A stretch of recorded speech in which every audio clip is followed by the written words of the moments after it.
Bueno, quiero agradecer la presencia de todos ustedes acá en esta primera jornada del seminario sobre la política, sobre relaciones internacionales, y también agradecer la presencia de Marcelo Stubri, quien hoy va a disertar sobre la política exterior de Argentina. Creo que el expositor no necesita en este ámbito presentación, dado que presidió el Comité de Capital de la Unión Cívica Radical, y algunos años antes de presidir el Comité Capital también presidió la Federación Universitaria Argentina cuando era estudiante de abogacía en la Universidad Nacional del Litoral, donde también formó parte del grupo que fundó la Franja Morada. Fue diputado nacional durante varios mandatos, presidió la Comisión de Relaciones Exteriores y Culto de la Cámara de Diputados del Congreso de la Nación y actualmente ejerce la docencia a nivel universitario. Bueno, muchísimas gracias por estar aquí con nosotros. Gracias a ustedes.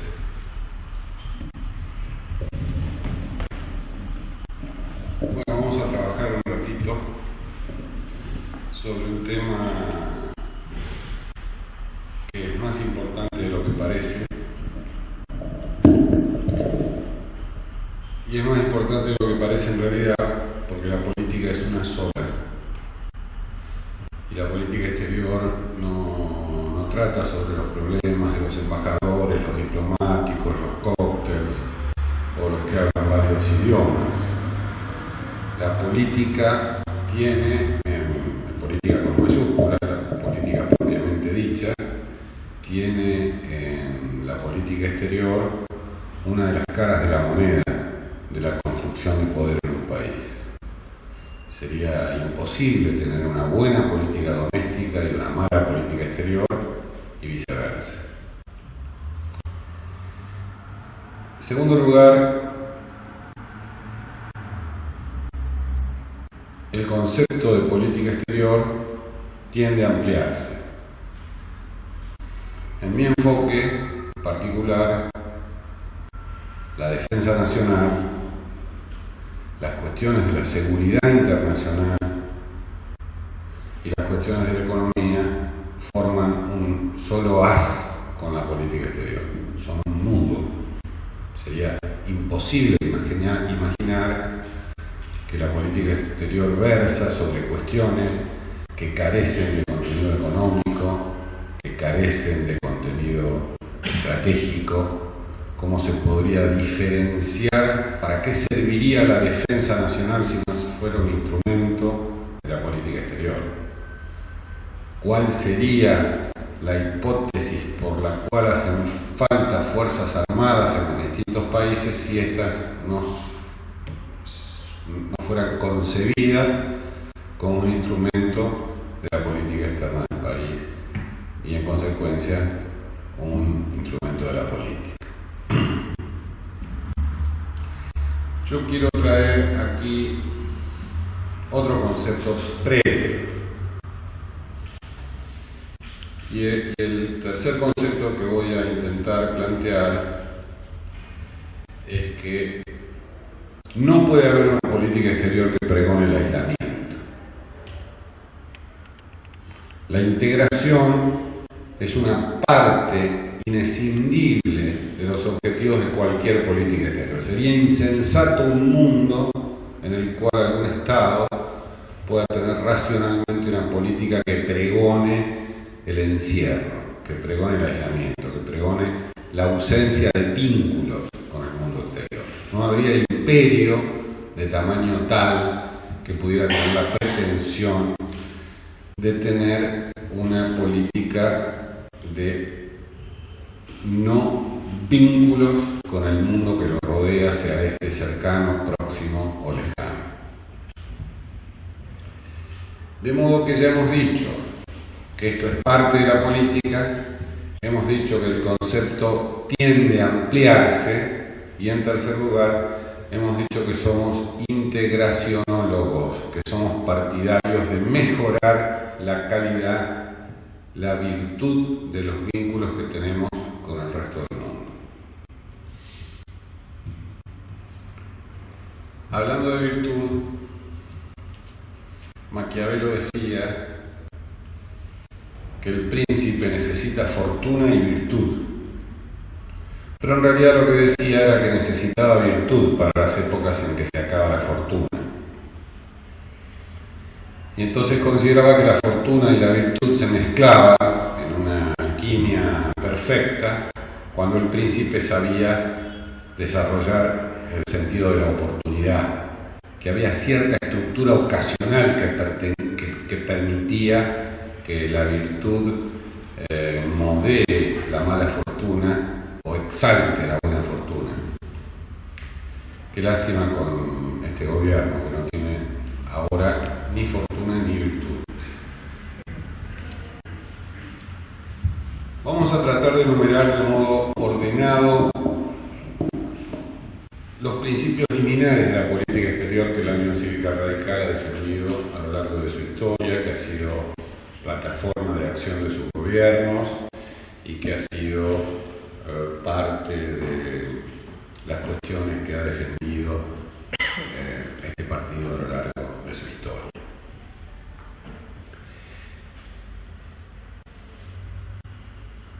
Voy a desarrollar 7 principios de la política exterior. El número 1 es la idea de la autonomía nacional. La política exterior que planteamos los que somos partidarios de la integración al mundo y los que somos adversos y enemigos del aislacionismo es una política que intenta preservar la autonomía nacional. En tiempos de globalización, en estos mundos interdependientes e interrelacionados, este concepto de autonomía nacional parece un concepto antiguo, sin embargo, conserva plenitud de su vigencia. Y conserva la plenitud de su vigencia porque se trata de que una nación pueda tener las herramientas y las plataformas que le permitan tomar decisiones autónomas, para integrarse, decisiones autónomas, para interactuar con el resto del mundo. No podría haber una política externa que no se proponga el incremento de las potencialidades de un Estado para ser más libre a los efectos de tomar decisiones. Esta no es solamente la autonomía nacional, una autonomía de la voluntad, sino que es la lucha contra las injerencias externas, es la lucha contra la personalidad del país, es la lucha por gozar, digamos, es a los estados y a las naciones, que son los sujetos del derecho público y del derecho internacional, lo que la libertad es a la vida de las personas. Para ser libres, las naciones y los estados deben aumentar sus cuotas de autonomía, lo que, por contrario, imperio quiere decir disminuir sus vulnerabilidades, sus debilidades, sus problemas y sus conflictos. Segundo principio de política exterior es la práctica de la amistad entre los pueblos. No se puede pregonar la discordia, se debe practicar la amistad y la cordialidad entre países vecinos, y los pilares, las bases sobre las cuales se respalda esta idea de la práctica de la amistad son la lucha por la paz y la lucha por la justicia, que son también dos caras de la misma moneda. Un país tiene el deber de disimular los conflictos y aumentar las coincidencias, tiene el deber de preservar relaciones que defiendan el principio de justicia y tiene el deber de luchar contra el mayor de los crímenes, que es el crimen de la guerra. El crimen de la guerra llega cuando ha fracasado la política, llega cuando ha muerto el diálogo, llega cuando ha muerto el intercambio, cuando la justicia es reemplazada por la prepotencia, y no es algo tan poco frecuente en este mundo como para que no merezca la pena la guerra como uno de los enemigos centrales de cualquier política exterior. Digamos, no estamos hablando de algo del pasado ni de la colonia, ¿no? La guerra está presente en el mundo constantemente, en distintos escenarios, en distintos lugares, por distintas motivaciones, pero esta idea del crimen de la guerra, que es una idea de Alberdi, es una idea que nosotros tenemos que sustentar como uno de los principios rectores de esta idea de practicar la amistad entre los pueblos. Tercer principio que nosotros reivindicamos es el principio de solidaridad latinoamericana, que me parece absolutamente esencial y minar para nuestro pensamiento político y para nuestro partido. La solidaridad latinoamericana no es solamente un eslogan, la solidaridad latinoamericana no es solamente un concepto de interés comercial, la solidaridad latinoamericana es esencial a la práctica de este partido, constituyó el patrón de la independencia, constituyó el eje de la política exterior de Hipólito Yrigoyen, constituye una estrategia defensiva del país muy importante frente a los enormes problemas que plantea la humanidad. La solidaridad latinoamericana forma parte de la esencia, es un capítulo autónomo de nuestra formulación de política exterior que resulta muy caro al radicalismo, muy caro a la reforma universitaria, muy cercano a nuestros corazones, tiene que ver con una historia y con una serie de circunstancias bastante típicas y extrañas. Yo voy a hacer ahora como un paréntesis, como una interjección, algunas menciones para que ustedes comprendan de qué estamos hablando. Cuando terminó la Segunda Guerra y se constituyeron las Naciones Unidas, en las Naciones Unidas no había más de 40 países.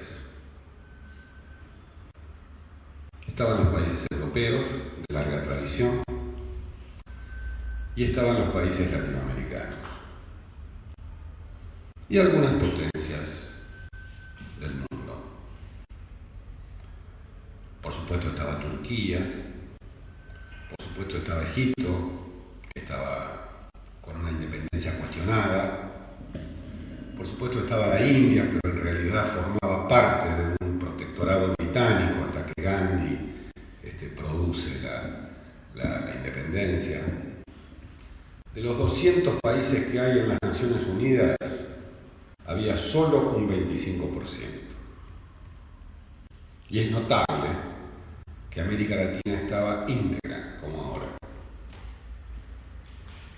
Los países del África que había en el sistema internacional, cuando terminó la Segunda Guerra Mundial, es decir, aproximadamente cuando yo nací, se contaban con los dedos de una mano. Todo el proceso de descolonización fue posterior a la Segunda Guerra Mundial. Si mencionamos el África, Marruecos, Argelia, Yemen, Libia, y seguimos hacia el sur, todos los países que hoy recordamos como parte de la geografía política de ese continente eran todos países ocupados. Podemos decir lo mismo del Asia, donde hasta China estaba ocupada por los aliados, por Japón, del Medio Oriente.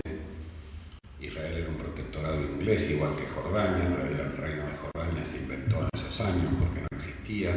Siria y el Líbano eran franceses. Uno recorría la costa proveedora de esclavos del África desde el estrecho de Gibraltar hasta el Cabo de Hornos, y recién al llegar a Sudáfrica había un país independiente por una guerra, por una circunstancia particular que había tenido algunas décadas atrás. Entonces, una característica de este continente latinoamericano es la relativamente larga tradición de nuestros sistemas políticos y de nuestras organizaciones estatales. Fenómeno extraño, porque las divisiones de soberanía se produjeron como cambio de carácter y naturaleza de las divisiones del virreinato. Donde el virreinato tenía divisiones o políticas entre un virreinato y otro, o administrativas en el seno de cada virreinato, surgieron los países y los estados de América Latina tal cual hoy los conocemos. La única excepción, el único estado que no pertenece en su genética al siglo XIX en América Latina es Panamá, que no se independizó de España, sino de Colombia. ¿Está bien eso? Panamá celebra la independencia de Colombia. Los Estados Unidos se las ingeniaron para hacer un país que dé protección al canal que se estaba por construir. En los tiempos en que el presidente Roca firmó los acuerdos de la paz con Chile en 1880 y pico, empezaban las obras del Canal de Panamá en un alejado departamento colombiano. Allí fue fundado un estado que dé garantía a este paso transoceánico que se vivía como muy significativo, ¿no?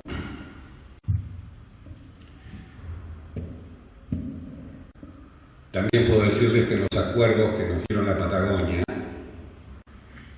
y que permitieron que Chile reconozca la Patagonia como parte del territorio argentino, está la circunstancia de que Chile tiene la totalidad del Canal de Magallanes, su costa norte y su costa sur, y que este acuerdo fue hecho antes del Canal de Panamá, y que Chile pensaba, o alguna dirigencia chilena pensaba, que mucho más importante que esa estepa deshabitada e inhóspita que era la Patagonia era el Canal de Panamá, que permitía cobrar el peaje interoceánico.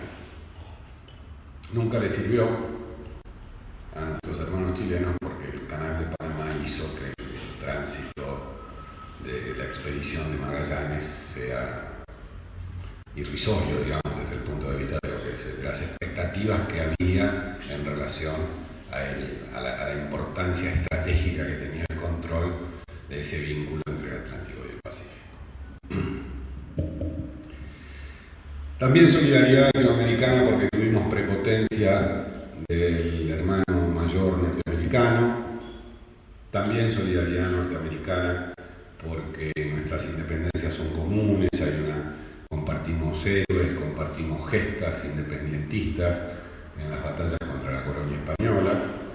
También solidaridad norteamericana porque compartimos dictaduras, compartimos exilio, construimos teorías muy importantes del derecho internacional que escapan a esta clase, pero que tienen que ver con el reconocimiento de los gobiernos cuando hay dictadura, cuando no hay dictadura, del problema de las deudas, de la pretensión de los acreedores. Hemos construido una trama a lo largo de los siglos XIX y XX que le da a la región latinoamericana una particular especificidad homogénea que nos obliga a tener una política relevante y significativa. Quiero decirles también que Brasil no tiene día de la independencia, porque no se independizó de nadie. La colonia portuguesa, luego de la invasión napoleónica, se trasladó a su principal colonia y la corona vino a Brasil. Entonces Brasil tiene en su origen nacional el día en que se funda la República, pero no la independencia, porque allí quedó la corona. El emperador de Portugal, don Pedro II, y sus hijos y sus hijas vinieron a vivir a Petrópolis y desde allí, a Río, y desde allí condujeron su imperio. Trasladaron el imperio de la metrópoli a la periferia más importante que tenían. Por supuesto no se hubieran ido a las islas de Cabo Verde los emperadores portugueses, pero bueno, resolvieron venir a Brasil y lo hicieron muy bien.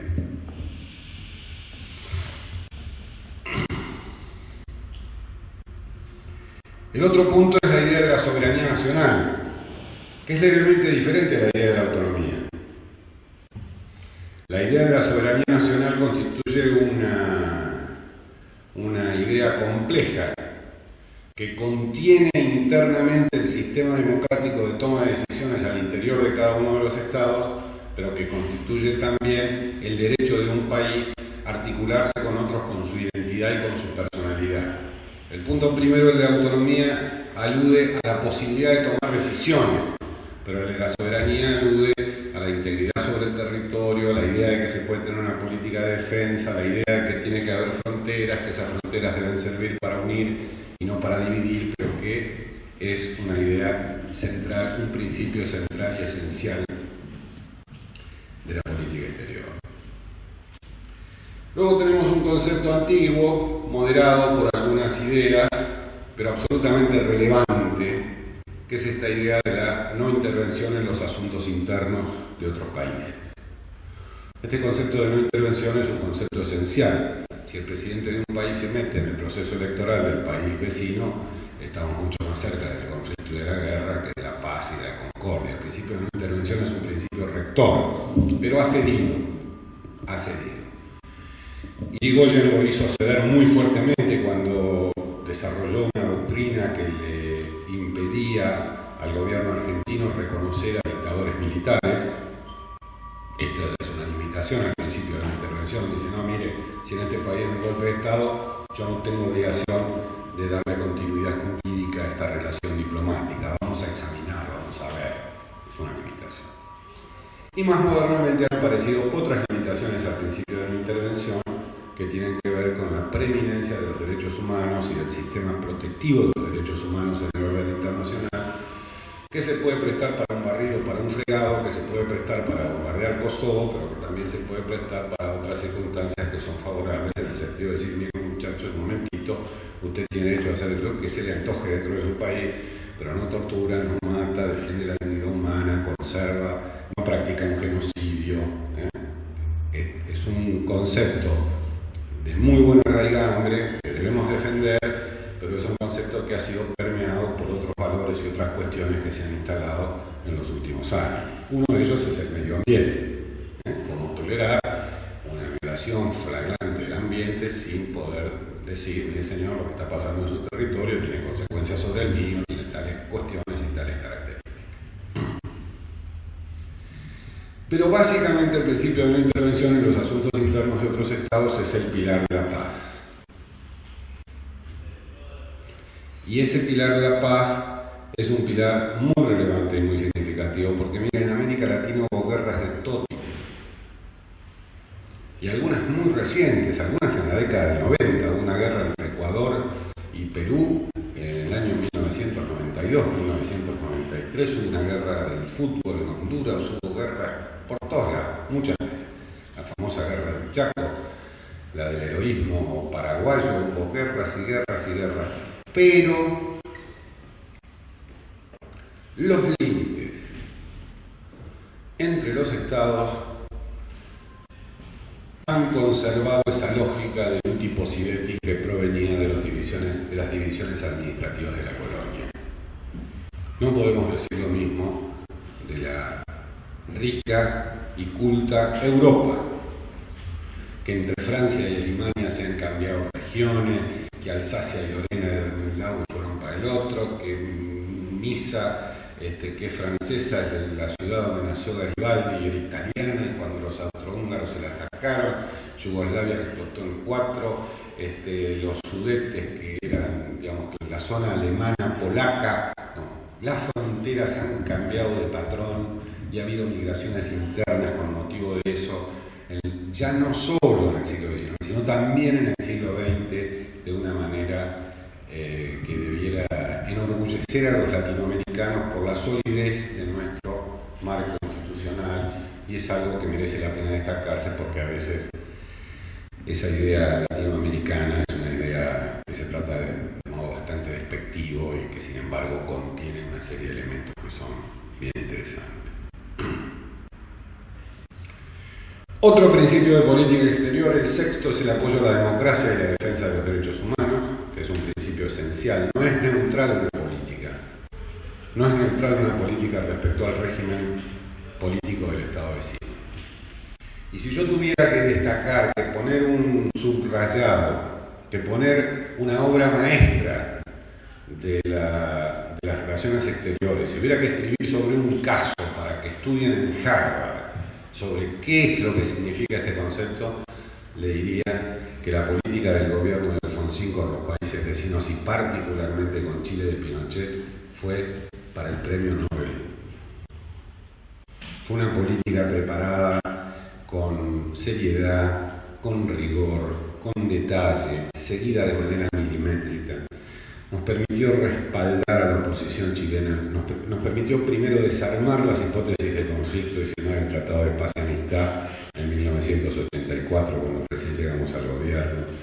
nos permitió ayudar en el plebiscito de 1988, le da paternidad al presidente Alfonsín y a la joven democracia argentina con el efecto dominó que se produjo en la región. Pero particularmente lo de Chile tiene sus detalles, sus matices, su trama secreta, su trama pública, constituyó un capo laboro en materia de política exterior sobre el cual seguramente se va a escribir en el futuro, y hoy todavía hay demasiada gente viva como para que sea objeto de un estudio más científico, más descarnado, más detallado, pero yo les aseguro que ha sido de un cuidado, de una delicadeza y de un éxito extraordinario, y de algún modo eso se demostró porque la democracia en Chile se consiguió en 1989, ya gobernaba Menem en la Argentina, fue en la segunda mitad del año, y yo les aseguro que la ovación que recibió el presidente Alfonsín en el Estadio Nacional cuando asumió el nuevo gobierno, el presidente Patricio Aylwin,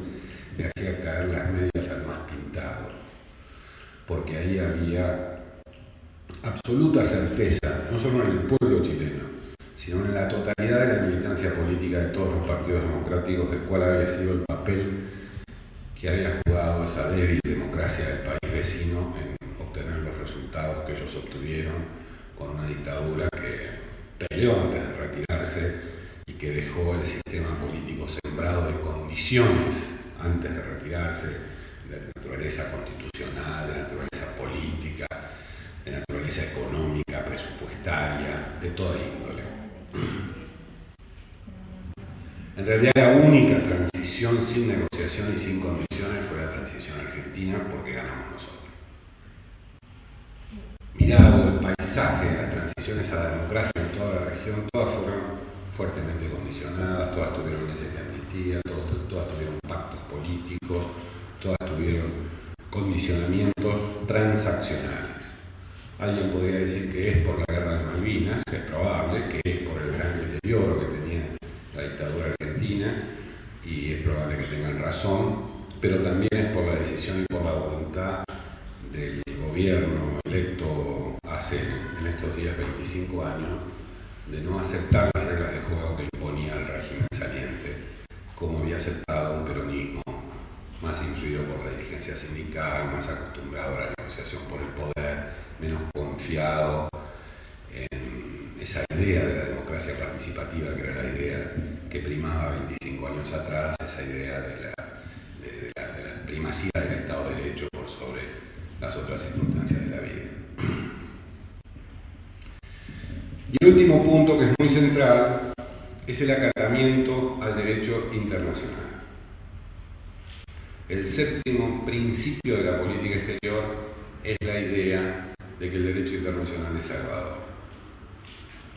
Porque claro, el derecho internacional es una rama del derecho que dice que los países logran acuerdos y los vertebran normativamente, pero luego no son exigibles, porque no hay una policía universal, no hay un ejército universal, no hay un lugar desde el cual se conviertan en coercitivas las decisiones, se conviertan en exigibles. Sin embargo, la primacía del derecho internacional contiene algunos elementos sobre los cuales vale la pena reflexionar.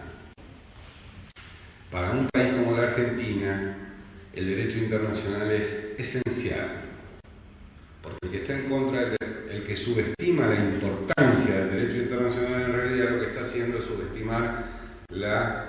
sobreestimar la importancia de las acciones de hecho, de las políticas de poder, de las políticas de despliegue de fuerzas, de las políticas de despliegue de armas, de las políticas de bases militares. Si algo necesita un país como el nuestro es derecho internacional, y el derecho internacional solo puede emanar del multilateralismo.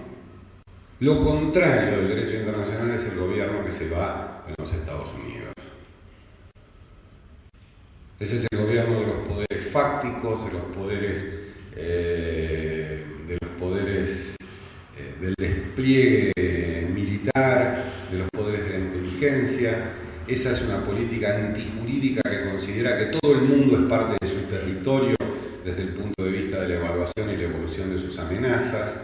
Lo contrario del derecho internacional es la camarilla de Bush, que está abandonando el gobierno en los Estados Unidos, y lo que más necesitan países como el nuestro es practicar, respetar y exigir el respeto de normas de derecho que solo pueden surgir de espacios multilaterales cada vez más complejos, que son la única alternativa que tenemos de recibir cierto tipo de protección de un mundo que puede ser hostil para países en condiciones de debilidad, en condiciones de conflicto, etc. Hasta aquí los principios. Ahora vamos a hablar de los objetivos. Los objetivos de la política exterior necesitan previsibilidad y confiabilidad. Si un país pretende hacer política exterior con picardía y con avivadas, lo único que va a hacer es retroceder de manera estrepitosa. La política exterior no está en condiciones de dar resultados la semana que viene.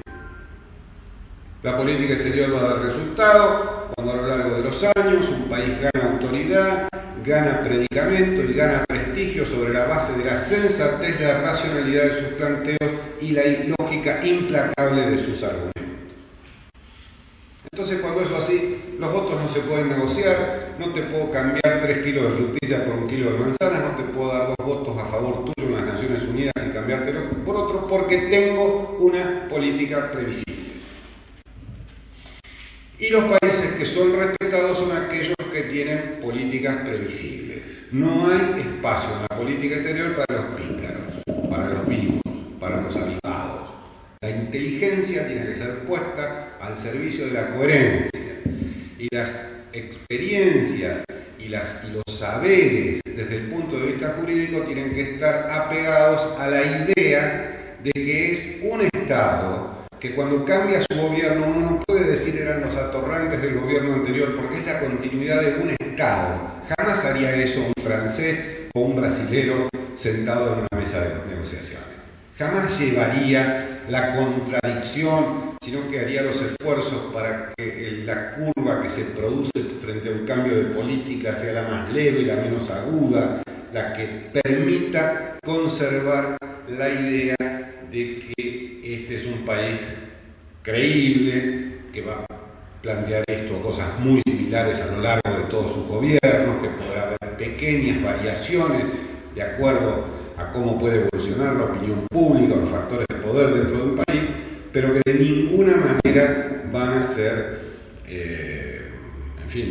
cambios de 180 grados, que de ninguna manera va a haber gloria barata con la política exterior, que no hay espacio para las bravatas, sino para la construcción paciente y sólida de relaciones de mediano y largo plazo. El siguiente objetivo de la política exterior es que debe haber políticas de Estado sobre nuestros intereses primordiales.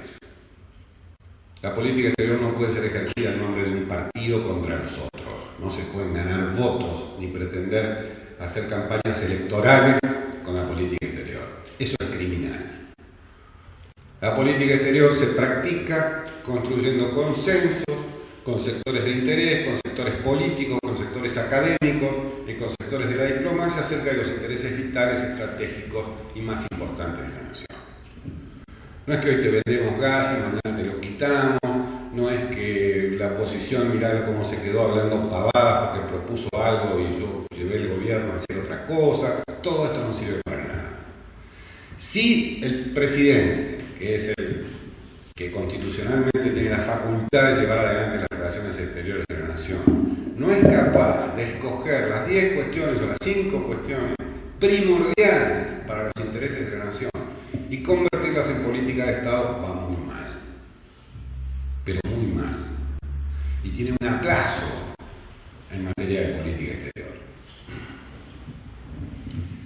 De modo que cualquier gobierno que se apreste a construir una política tiene que además aprestarse a convertirla en nacional, a despojarla de la competencia política. Cuanto más aspectos de la política exterior estén fuera de la competencia política porque tienen un consenso muy amplio, un consenso muy generalizado, la nación más fuerte va a ser la voz del país en todos los foros internacionales, porque ustedes se imaginan que este mundo ya no hay fronteras que oculten absolutamente nada, sino todo lo contrario, las fronteras sirven para para que circule más rápido la información, para que circulen más rápido las opiniones, las doctrinas, las teorías, los puntos de vista de cada uno de nosotros. La tercera política es la integración política, el tercer objetivo de política es la integración política y económica de Sudamérica y con el mundo. Esto es lo que estaba en el corazón de los primeros acuerdos establecidos entre los presidentes Alfonsín y Sarney para el Mercosur. El Mercosur no era para discutir cuántos pollos venían o cuántas cosas iban. El Mercosur era para aumentar la escala de nuestra presencia en el mundo. Pero no solo la escala económica, no solo la escala productiva, no solo la escala en términos de las fortalezas financieras de los estados, sino también la escala política. Porque en el mundo mucho se ha discutido sobre las conveniencias económicas, pero la verdad es que conocemos muchos casos en la historia de la humanidad y en la historia reciente y en nuestras proximidades, en que el tren del desarrollo económico está tirado, está succionado por el poder de la locomotora de los intereses políticos y estratégicos que los gobiernos han sabido utilizar para que repentinamente se abran los mercados, para que repentinamente se abran las oportunidades para las naciones y para los gobiernos y para los estados. No es la economía la que llevó a Brasil a ser el gran productor de zapatos baratos en los Estados Unidos, mientras Italia era el proveedor de zapatos caros a lo largo de la década del 70. No fue la economía, fue la política. Era una dictadura militar más asentada, más solvente, menos criminal, menos carnicera. Subimperialismo se llamaba en tiempos de Kissinger, cuando ellos tomaron la opción. Y los mismos intereses que defendían que la Argentina no pueda exportar limones a los estados que producen limones, un día se despertaron y resolvieron que los zapatos brasileños sí podían estar en todas las góndolas de todos los supermercados del país, porque había que ayudar a financiar ese desarrollo que en ese momento, el desarrollo de ese país que en ese momento a ellos estratégicamente les convenía. Por esto quiero decir que la integración política y económica es una interrelación conceptual donde las cuestiones estratégicas, las cuestiones políticas ayudan a la economía de una manera que jamás aceptarían los teóricos del libre mercado, pero están tan de decadencia esta semana y tan de capa caída que nos podemos sentir con un poco más de autoridad para decir ahora este tipo de cosas. El tractor del desarrollo económico no siempre, pero muchas veces tiene que ver con el aprovechamiento de las oportunidades político-estratégicas de los estados, y si esto es así, imagínense cuál sería la importancia de bloques económicos articulados con mucha más energía, con mucha más fuerza en representación de regiones enteras del planeta. El cuarto punto, el cuarto objetivo del afianzamiento el cuarto objetivo de la política exterior tiene que ser el afianzamiento de la paz y la seguridad internacional en todo el planeta, pero sobre todo en el barrio donde uno vive. Y aquí hay una serie de expresiones que quieren decir cosas distintas, que escaparían a esta clase, que son relaciones cordiales,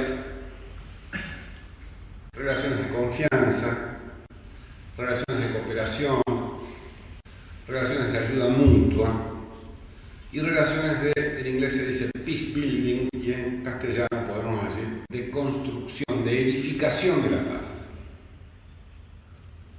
Y en eso el gobierno de Alfonsín tiene un 10, el gobierno de Menem hizo algunas chupadas de media, con la cual quedó medio mal cuando se fue a la OTAN y mandó los barcos y qué sé yo, pero tiene un 8, porque tenía relaciones de mucha cordialidad con los países vecinos, y el gobierno de Kirchner está aplazado.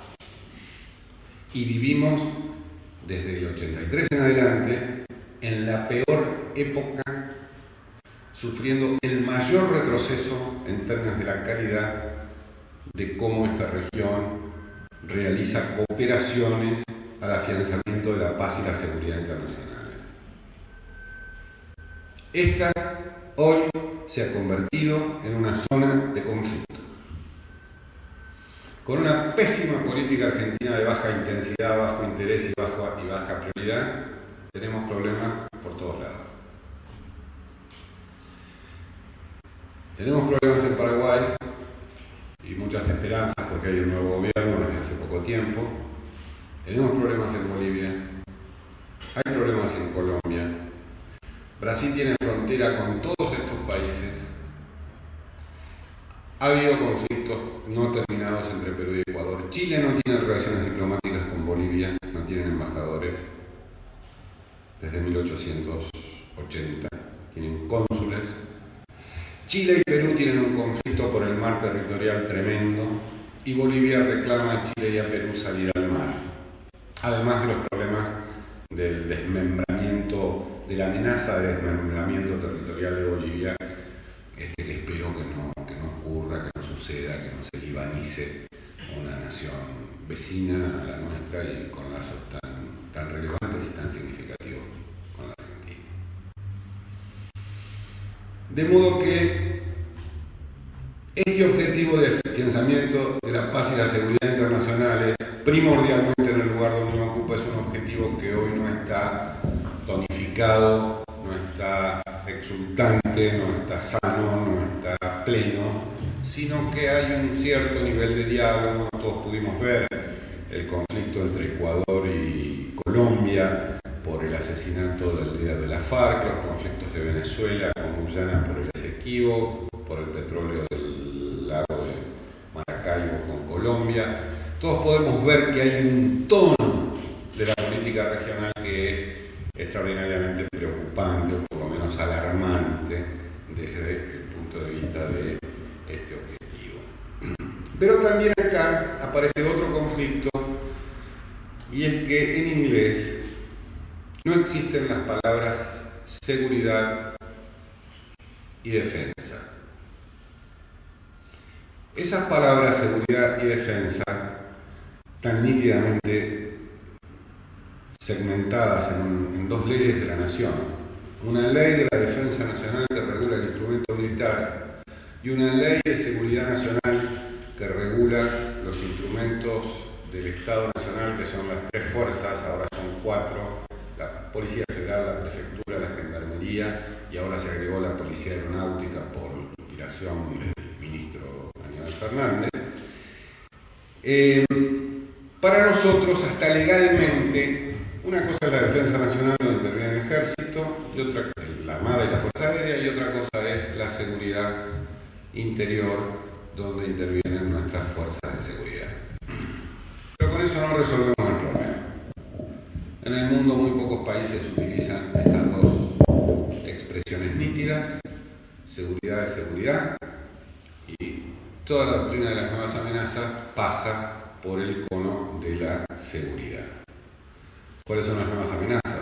Ustedes saben muy bien cuáles son. Las nuevas amenazas son los delitos internacionales, el narcotráfico, el tráfico ilegal de estupefacientes, el contrabando. Las nuevas amenazas son los precursores químicos que se utilizan para los tóxicos, el tráfico indebido de niños, los delitos atómicos, la preocupación frente a las amenazas terroristas. Tenemos un plexo de cuestiones que tienen que ver con la llamada doctrina de las nuevas amenazas, que muchos países del mundo incluyen en la planificación estratégica de sus sistemas de defensa y seguridad, que no logran distinguir. Nosotros no hacemos eso, defendemos el concepto legal de estas dos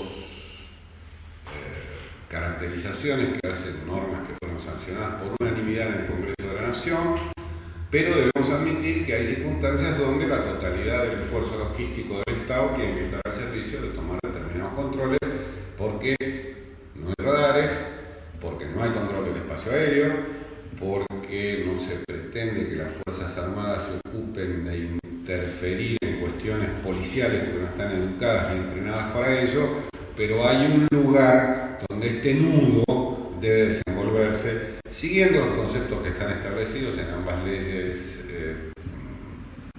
trascendentes, ambas leyes liminares, que no se puede tocar, o que nadie ha propuesto tocarlas por ahora, afortunadamente, pero hay ahí un terreno donde uno puede encontrarse enfrente con alguien que no pertenece a la fuerza de seguridad. En Río de Janeiro el ejército combate a las mafias, quieren controlar las favelas, la policía está totalmente rebasada. Brasil tiene en eso una característica. Brasil es un país que tiene su aparato estatal muy centrado en los estados, mucho más que en el gobierno federal. Los estados son más fuertes, o en términos relativos el gobierno federal es más débil que en la Argentina. Los estados recaudan muchos impuestos, son muy ricos, tienen muchas funciones, muchas actividades, y bueno, ellos tienen las policías cuando el Estado federal, cuando el gobierno federal tiene que ayudar a un Estado, y tiene el ejército, no tiene otros elementos. Eso es justificatorio, pero en realidad estoy aludiendo a un problema de la lucha por el afianzamiento de la paz y la seguridad internacionales, porque hay conflictos que no tienen fronteras. Entonces no es que vamos a discutir por las islas del Beagle, no es que nos vamos a pelear por el conflicto que tienen por la salida al mar Bolivia, Chile y Perú. No es un conflicto tradicional de naturaleza limítrofe el que está amenazando la paz y la seguridad internacionales, sino que todo este confuso tratamiento de las nuevas amenazas, que por supuesto requeriría otra clase, otro seminario para tomarlo con más detalle y poderlo expresar de manera más analítica lo que quiero decir. Hay otros que saben mucho más que yo de esto, pero lo que estoy diciéndoles es que en este objetivo de política exterior del afianzamiento de la paz y la seguridad internacionales juegan muchos factores. Cuando España pide la extradición del etarra Laris Iriondo y la Corte le dice que no le puede dar ese caso porque en realidad se encuentra prescrito y no pertenece a las violaciones de los crímenes de lesa humanidad, etcétera, etcétera, y la Corte Argentina toma una decisión, esto tiene consecuencias. Hay países cooperativos en ciertas cuestiones esenciales que forman parte del plexo normativo multilateral, donde hay tareas para hacer que son crecientes, porque a esta altura del campeonato quiero que sepan que las Naciones Unidas y el Consejo de Seguridad en algunas cuestiones de seguimiento de los problemas ambientales y de los problemas de la lucha contra el terrorismo emiten decisiones que comprometen a los Estados parte. Son una nueva fuente de derecho. Hay cesión, hay un embrión de supranacionalidad en ese sistema de decisiones. Y esto llegó para quedarse, para amplificarse y para crecer. Quiero decirles que los países también son evaluados no solo por cuánto fomentan la confianza con sus vecinos, sino por cuánto aportan al sistema internacional de afianzamiento de la paz y la seguridad. Por eso tenemos que estarles en Yugoslavia, en Bosnia, que están haciendo tareas policiales y eso es correcto. Pero tenemos destacamentos del ejército que están en Haití y no están peleando contra otro ejército. Están haciendo de policía de emergencias y catástrofes y de seguridad. Y eso no está bien. Bueno, los gobiernos habrán meditado que como los países vecinos también mandaban delegaciones, esto es una decisión que está emanada de la Carta de Naciones Unidas y tiene toda la legalidad institucional, habrán preferido mandar al ejército. Nuestro ejército no está preparado para la situación que se plantea en Haití, sí está preparada para la de Chipre y estuvo preparada para otras misiones muy importantes que tuvieron nuestras Fuerzas Armadas en materia de participación activa, inteligente y creativa en el sistema de preservación de la paz que hay en el mundo. Pero miren, hace 6 o 7 años, el único país que hacía esto, consecuencias y secuelas de la doctrina militar del gobierno radical y también de la voluntad de Menem de hacerse aplaudir en algunos círculos, era la Argentina. Hoy Brasil y Chile están a nuestra delantera. Era impensable un casco azul chileno hace no más de 10 años. Y hoy tienen un despliegue técnico y conceptual más importante o tan importante como el nuestro, de modo que en las pautas de la decadencia de este lugar donde se unen la política exterior y la defensa pongan un capítulo que también se puede medir en este territorio de la cooperación internacional por la paz y la defensa. Otro objetivo es luchar por la democratización del sistema internacional. El sistema internacional no es democrático. El sistema internacional tiene los gestos de los triunfadores de la guerra. El sistema internacional tiene preeminencia de los Estados Unidos, que cuando se enoja con una política de las Naciones Unidas lo desfinancia.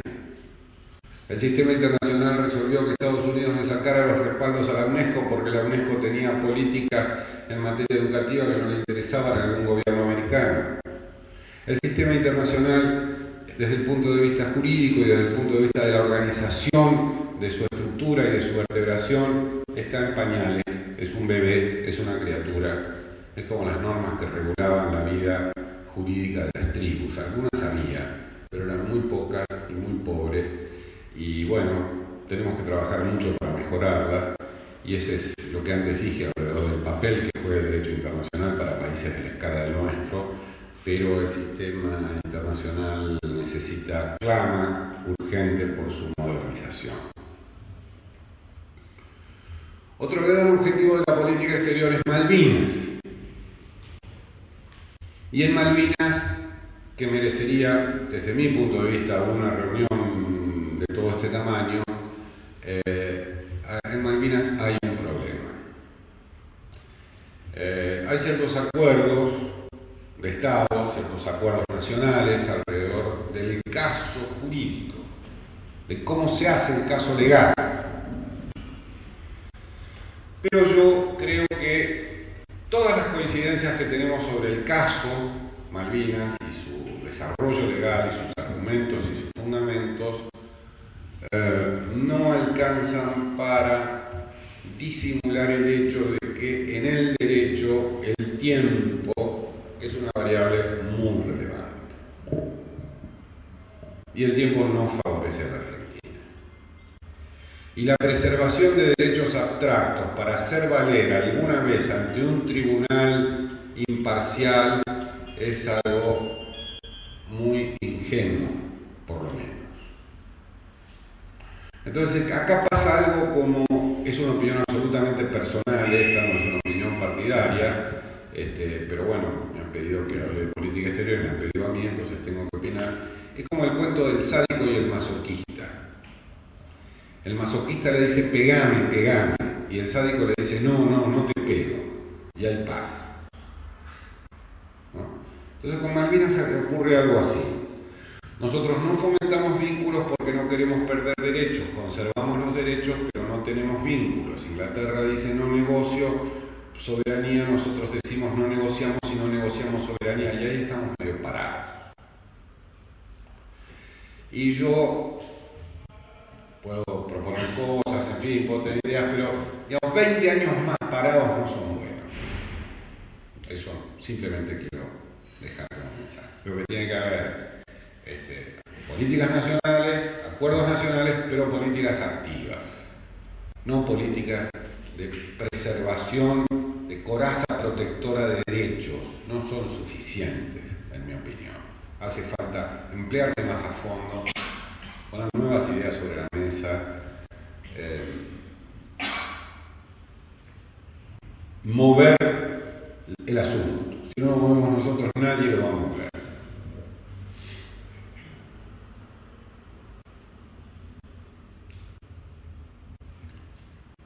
Quiero también decirles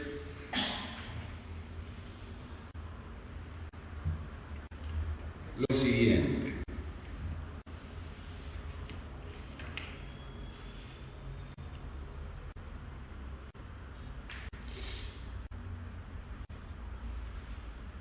Vamos a hacer un listado de algunas cuestiones centrales desde el punto de vista de la política exterior.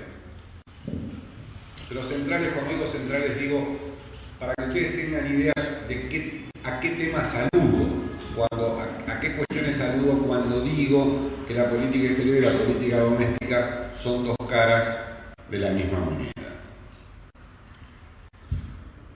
Durante años, el problema capital que tenía la Argentina era que los países que se dieron cuenta que después de la guerra no tenían para comer, hicieron una revolución verde y subsidiaron la producción agrícola. Y tuvimos años, décadas y décadas de la Argentina que el canto plañidero era que los europeos y los norteamericanos dejen de subsidiar a sus agricultores para que los precios de los productos agrícolas valgan lo que tienen que valer y no la porquería que valían. Pero hace 10 años, en el 2000, hace 8 años, valían una porquería muchísimo menos que ahora. Bueno, la lucha contra los subsidios y el marco de referencia de los acuerdos comerciales que hay en el mundo, el más importante de los cuales es la OMC, la Organización Mundial del Comercio. La Organización Mundial del Comercio, que es el ámbito que se supone va a regular la anterior UNCTAD, que iba a regular las reglas de que está permitido en el comercio mundial, y a la cual se incorporó China hace 4 o 5 años, de modo que ya tiene un alto nivel de preeminencia en los últimos años, la que hizo la famosa ronda de Punta del Este hace 25 años o 30 años. Esta Organización Mundial del Comercio viene de fracaso en fracaso en esta segunda ronda, que es la llamada ronda de Doha, y nuestra posición relativa se perjudica porque no hay acuerdos que permitan avanzar en el territorio de regular el comercio de un modo menos pernicioso para los intereses nacionales.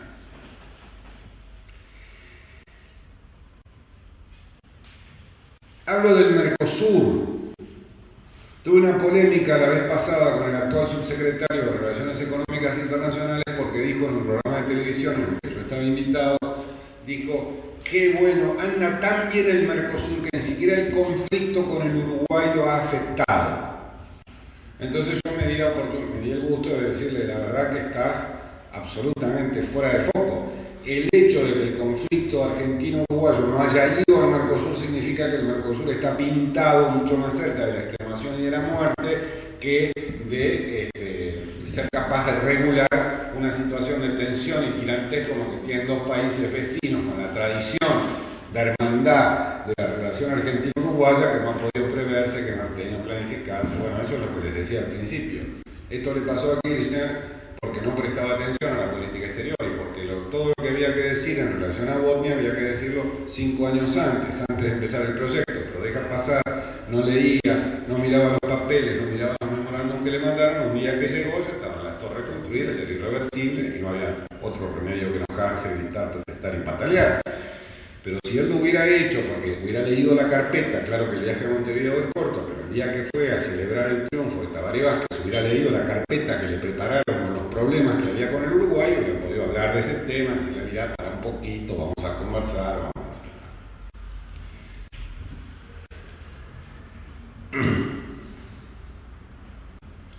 En nuestro hemisferio, Argentina, nuestro hemisferio es una zona de paz. Acá no hay carreras armamentistas. La relación con Brasil, este es un tema centralísimo en nuestra política exterior, no es una relación de competencia en materia nuclear, es una relación de cooperación. Esto pensó cuando Alfonsín le dijo a Sarney que quería ir a visitar la presa de Itaipú. Yo me crié con una criatura con la hipótesis de que las costas de los ríos, digamos que las presas río arriba del Paraná y el Uruguay, del Paraná nos iban a secar los ríos en la Argentina. Y todos los años 50, 60, 70 y la mitad del 80 fueron una polémica acerca de cuánto íbamos a dejarle a los brasileros hacer. Los brasileros hicieron sus represas y no afectaron a nada del río Uruguay, era toda una pavada. Y después hicimos nosotros represas río abajo. Y bueno, todas esas hipótesis se desmembraron cuando Alfonsín le dijo quiero conocer Itaipú, que era una especie de base misilística que el nacionalismo militar creía que teníamos ahí cerca de Brasil, y en realidad los niveles de cooperación en materia nuclear, en materia tecnológica y en materia militar con Brasil ha sido una obra muy relevante. Esa sí fue continuada por los restantes gobiernos. Con este gobierno conversan poco, no están muy integrados, han tenido conflictos de naturaleza, entredichos, desencuentros en materia de política exterior. No han logrado jamás combinar de manera común las políticas para llevar a los foros internacionales.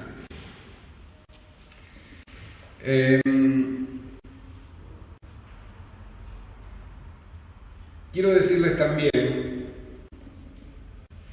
para ir terminando, porque estoy llegando a la hora, dos cosas.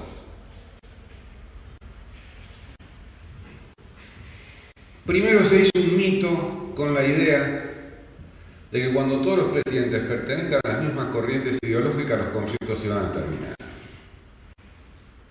Y cuando los presidentes fueron todos de partidos afines, se armó un lío bárbaro, no se entienden, no se hablan, no se comprenden. Eso quiere decir que había toda una fantasía editorial con que como Bachelet era socialista y Tabaré también, y Lula también, y Kirchner decía que iban a ser todos armónicos, y en realidad esto fue totalmente desmentido por la realidad. La trama verdadera de la política exterior de los Estados contiene intereses, contiene debates, contiene cuestiones más complejas, y se da el hecho incontrastable que desde que están todos los presidentes más o menos embanderados en los mismos alineamientos, las relaciones han empeorado sensiblemente. Y que cada vez nos va peor porque la modernidad contiene riesgos inherentes a la ambivalencia de la técnica, a la ambivalencia de la ciencia, a la posibilidad de que algo pueda ser utilizado para el bien o para el mal. Hay un incremento de riesgos. Hay riesgos a la salud, hay riesgos a la vida, hay riesgo terrorista, hay riesgo ambiental, hay riesgo de conflictos, hay riesgos de conflictos religiosos, hay riesgos de toda naturaleza en el mundo. Y en general estos riesgos, como los del comercio, no se producen en el seno de un solo país. Porque ni la delincuencia se da a fronteras adentro de un país, para eso están las fronteras para ir y venir, ni los fraudes fiscales se producen en un país, siempre hay que sacar la plata a otro, volver a traerla y entrarla y reciclar, ni el lavado de dinero. En general, en Argentina no hay plantas de cocaína, la cocaína de algún lado tendrá que venir, entonces tiene que haber un problema de fronteras, de aduana, de control, también tiene que haber un problema para cuando esta es reenviada y sacada del exterior. Digo, hay cosas que nos interrelacionan con el mundo cada vez más complejas, que necesitan estados más competentes, mayor inteligencia, mayor tolerancia política, mayor capacidad de convertir las políticas estatales y las políticas públicas, particularmente estas, en acciones de especialistas, en acciones de gente criteriosa, de gente sensata, de gente que tenga una mirada de largo plazo de los problemas, no una mirada efectista para obtener resultados mañana. Bueno, para el final tengo que decir algunas cosas sobre el cambio de gobierno en los Estados Unidos. Todos dicen que va a ganar Obama, yo no sé, no soy puntero ni anduve por allá, pero ojalá sea así. No tengo grandes esperanzas, pero va a haber algo más de multilateralismo, va a haber algo más de intento, puede ir bien o mal, no lo sé, pero puede haber un intento de comprensión de este mundo complejo. El Bush y su equipo, que era muy refinado y muy sofisticado intelectualmente, eran bárbaros. Tenían formulaciones políticas de naturaleza extremadamente primitiva. Los valores familiares que ellos defendían, detrás de los pastores de las iglesias electrónicas, les permitían dividir el mundo entre los del diablo y los de Dios. Y ahí sacaban y ponían de un lado al otro de acuerdo a distintas conveniencias quién estaba con Dios, quién estaba con el diablo. Como el diablo estaba muy infiltrado en las Naciones Unidas, había que hacer políticas unilaterales. el mundo multilateral era despreciado en aquello que no sirviera a sus intereses, y el 11 de septiembre les dio la perfecta oportunidad de unilateralizar la agenda internacional alrededor de un tema muy grave que se combatió de la peor manera. Se combatió con 2 guerras, una en Afganistán, que tuvo un marco legal correcto desde el punto de vista del derecho internacional, y una absolutamente disparatada, que es la de Irak, donde, porque el padre de Bush había invadido Irak, pero lo dejó a Saddam Hussein, porque era un tapón sunita que controlaba el chiismo iraní. Era laico, no tenía ningún compromiso con el fanatismo ultrarreligioso, le servía y ahí quedó. Recuperaron Kuwait, pero no atacaron Bagdad y lo dejaron. Lo sacó. Ahora hay un chiita que preside Irak, no saben cómo hacer para irse, persiguen a los sunitas, los ayatolas iraníes avanzan sobre Irak. También está Al Qaeda, que es enemigo de Irán, pero se quedó ahí. Un desastre. Y nosotros necesitamos, seguramente no seamos tampoco prioridad para Obama, seguramente para Obama la prioridad sea Irak y Afganistán durante unos cuantos años, pero un mundo más multilateral, un mundo donde se discutan reglas, un mundo más respetuoso, un mundo menos prepotente, un mundo menos atropellador, un mundo con menos preeminencia de los factores de despliegue militar y con mayor preeminencia del diálogo y de la contención. Creo que puede ser el principio de la construcción de una atmósfera que permita agarrar el toro de esta lógica de lo que acaba de terminar, que es la lógica de la expansión infinita de los medios financieros, que es el cartabón, el éxtasis, la amplificación del neoliberalismo sin reglas. ¿No? Ellos lograron un sistema por el cual la economía consistía en producir azúcar y venderla, producir automóviles y venderlos. Eso era el comercio, eso era un 20% del problema. Inventaron un 80%, un 100%, un 1000%, transando derivativos. Es una fórmula matemática que permitió llevar a la exacerbación del trabajo sobre los mercados futuros. Porque una cosa es comprar hoy algo con el precio de mañana para asegurar el precio, que es un insumo que yo necesito para mi producción. Eso es futuro. Yo soy panadero, me aseguro la harina para el pan dulce de diciembre a un precio, hoy compro un futuro. Lo que ocurrió en el mercado financiero internacional no fue eso. Fue que la especulación acerca de cuál iba a ser el precio de la harina en diciembre para el pan dulce me permitía cambiar ese papel miles de veces, varias veces por día, a lo largo de todo este sistema de construcción de operaciones complejas que se desenvolvieron sin ningún control estatal, sin tratamientos tributarios, sin regulaciones internacionales, aprovechando la mezcla de la ingeniería financiera con los medios electrónicos que permitían en un clic operar en simultáneo en cualquier lugar del mundo, a cualquier hora, en cualquier momento, en cualquier circunstancia. Y ese mundillo explotó, no está más, se evaporó. Cuando vuelvan a subir las acciones de la bolsa, porque hoy fue un buen día, que tuvieron el 1, el 2%, otras un poquito menos, eso no va a volver. Porque ese arbitraje infinito, esa autonomización de lo financiero respecto de lo económico, lo único que podía hacer, que había empezado en realidad cuando los petrodólares, porque eso consiste en que hay una masa de dinero que no se corresponde con bienes. Hay una masa de dinero que se autonomiza y comienza a reproducirse, como si fuera un cáncer. Comienza a reproducir células de una manera vertiginosa y llegó a un punto en que explotó y se cayó. Entonces va a haber que reconstruir la trama de este mundo. Yo no sé a quién le va a ir mejor, a quién le va a ir peor, quiénes van a ser los ganadores y quiénes los perdedores de esta batalla. Pero creo que Obama, por ser un hombre joven y por tener un partido más arraigado con los intereses que a nosotros no nos convienen, pero con los intereses productivos norteamericanos, no nos convienen porque nos ponen barreras a nuestro comercio.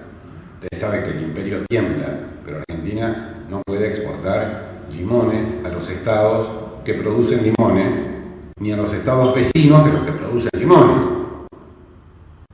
Entonces dejan exportar jugo de limón, pero ni a California ni a Florida, porque allí el lobby local de los productores de limones, más los parlamentarios demócratas, que son más amigos nuestros, que son menos salvajes y menos asesinos, pero que son muy proteccionistas, nos pone en situación bastante compleja. Entonces quiero decir, como estamos a pocos días de que esto ocurra, y todo indica que el triunfo va a ser de Obama, digo, va a haber una nueva expectativa a ciertos cambios en las reglas, que van a ser reglas claramente distintas, claramente diferentes. Pero olvídense de que el triunfo de Obama significa glorias para la Argentina. La Argentina necesitará, todavía no sabemos cómo vamos a salir de este lío en el que estamos metidos, pero necesitará muchos años de persistencia, de políticas domésticas y locales homogéneas para poder armar una trama productiva que nos dé, en fin, algo más que un banquito para sentarnos en la silla del mundo donde se va a resolver cómo se distribuye el comercio. Un taburete, no estoy pidiendo un sofá, ni un cheflón, ni una silla muy sofisticada, pero por lo menos un taburete donde los países de la región podamos hacer oír nuestro punto de vista en este juego. Yo analíticamente considero que lo único que ha permitido estabilidad del comercio es que China tiene su principal cliente en Estados Unidos y todos sus ahorros en bonos del Tesoro norteamericano. Esta es la razón por la cual el dólar es el único que ha salido fortalecido de esta crisis, a pesar de haber sido Estados Unidos el país natal de la propia crisis. Pero el mundo es así, yo no sé lo suficiente para proponer una alternativa a esto, pero lo que sí quiero decir es que es probable que venga un mundo un poco más interesante que el que vimos hasta ahora, por lo menos durante los últimos 7-8 años, que fue el mundo de la cacería de un fantasma. Porque el satélite es para todo, pero Bin Laden no apareció. Se conocen las llamadas telefónicas de todo el mundo. Se conocen al dedillo las cuevas de Afganistán. Se desplegaron ejércitos enteros. Hasta hace 2 meses el presidente pakistaní Parvez Musharraf era como si fuera un oficial del ejército norteamericano. Pero este caballero nunca apareció. De manera tal que ese mundo será reemplazado por otro que planteará otros nuevos desafíos y otras circunstancias, y tenemos que tratar nosotros de estar preparados como partido político, como fuerza, como corriente de opinión en el país, pero sobre todo la Argentina, porque los partidos políticos tienen que educar, tienen que formar, tienen que tener cuadros, pero el Estado argentino tiene que preservar los cuadros técnicos y tiene que proponerles políticas razonables, porque cuando hay gobernantes que le proponen a los cuadros técnicos de sus organizaciones públicas disparates, lo único que hacen es decepcionarlos, pincharlos, avergonzarlos y en definitiva hacerles buscar trabajo en el sector privado lo más rápidamente que puedan. Nada más y muchas gracias y espero preguntas.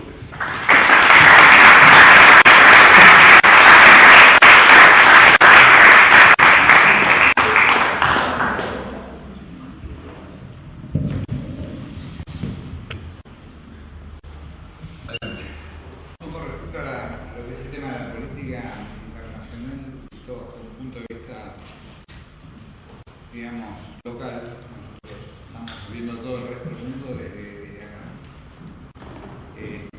Yo creo que nosotros tenemos una visión un poco inocente de lo que me parece a mí, nosotros por lo menos no lo veo muy expresado. Para dar un ejemplo, si Botnia hubiera sido construida 7 kilómetros, 8 kilómetros, 9 kilómetros aguas abajo, no habría el problema que tenemos hoy en día con Uruguay, y es otra traba al Mercosur, y es otro cerco de problema para Brasil, y para el Mercosur, y para Argentina. La boca de salida de Botnia está a 7.000 metros de la boca de toma de la ciudad de... ¿Cómo se llama? La ciudad que está enfrente de Uruguay, Preventos está construyendo, está desplazando las tomas. No se explica por qué razón lo pusieron frente justo a Gualeguaychú. Creo que es un problema que supera lo que podrían haber conversado los dos presidentes. Y para mí, Botnia la construyeron ahí, perdónenme la palabra, para joder. De la misma manera, los conflictos que aparecen en el resto del mundo son conflictos fantásticos que hacen pensar en que hay algún tipo de poder supranacional que dibuja. Entonces, si consideramos que en los paraísos fiscales, por ejemplo, 30 billones de dólares depositados, de los cuales una parte del narcotráfico, de todo lo peor que hay en el mundo, y que no es la primera burbuja que estamos viviendo, esta que estamos viviendo ahora de las materias primas, sino es una burbuja, otra más, y creo que va a haber más burbujas de esas, porque primero vino la burbuja tecnológica. Perdón. ¿Cuál sería la pregunta? La pregunta, bueno, estoy haciendo la descripción de la pregunta es sobre un tema supranacional, sobre temas supranacionales. Las burbujas, en realidad, lo que producen son creaciones fantásticas de monedas sin respaldo. Es como si fueran bancos que dan crédito de forma ilimitada. O sea, hay fenómenos que, si se analizan bajo el punto de vista internacional, también a Japón la paró la burbuja hipotecaria. O sea que el tema es bastante complejo. Ahora viene la burbuja. Vino la burbuja del petróleo, de las materias primas, la burbuja de las materias primas alimenticias, creaciones fantásticas de dinero que no tienen una contrapartida monetaria. Ahí aparecen las explosiones. La pregunta concreta es, ¿qué piensa usted al respecto?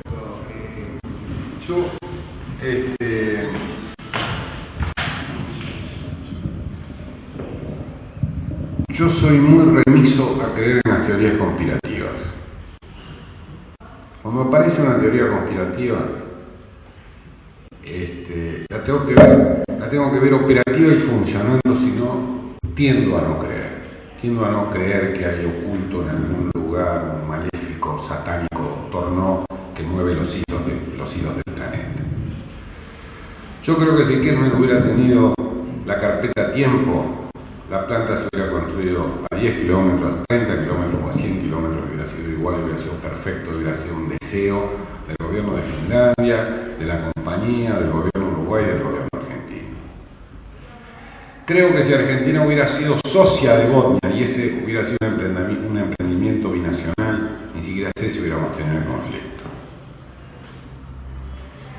Creo que solo la falta de diálogo del gobierno sordo, porque el gobierno de Dualde tampoco fue muy refinado con la política exterior, bastante torpe con la política exterior.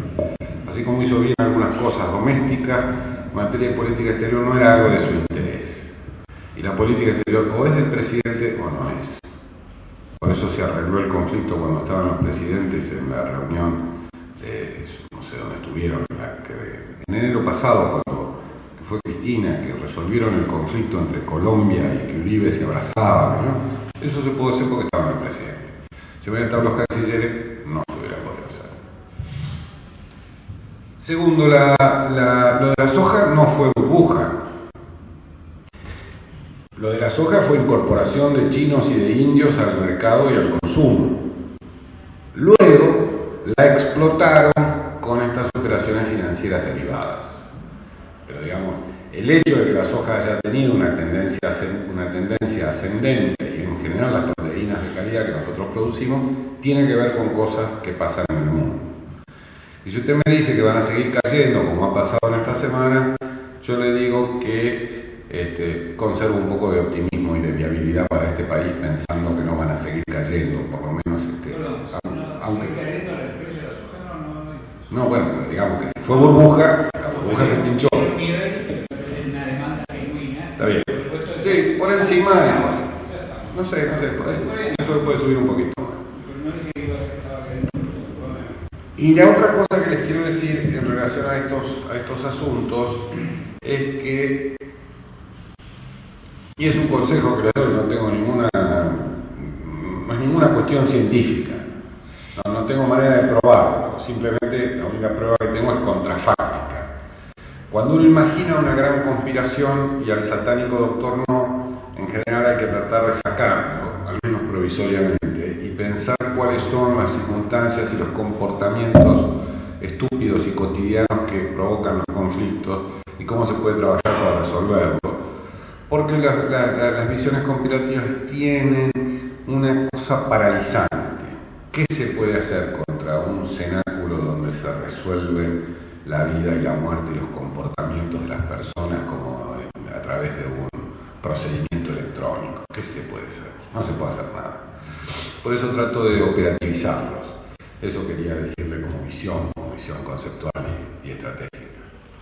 Sí, ¿tenés alguna opinión sobre la posible candidatura y eventual elección de Pepe Mujica como presidente de Uruguay? No tengo. Los dos candidatos son muy buenos. Astori está más preparado para esta época del mundo, pero no tengo una opinión. Mujica ha hecho un gran trabajo como líder político del país y es un hombre muy respetable. Creo que Astori es más moderno, es más joven, está más educado en cuestiones de la actualidad. Esto no es rémora para Mujica, pero a mí me gusta Astori. Me gusta.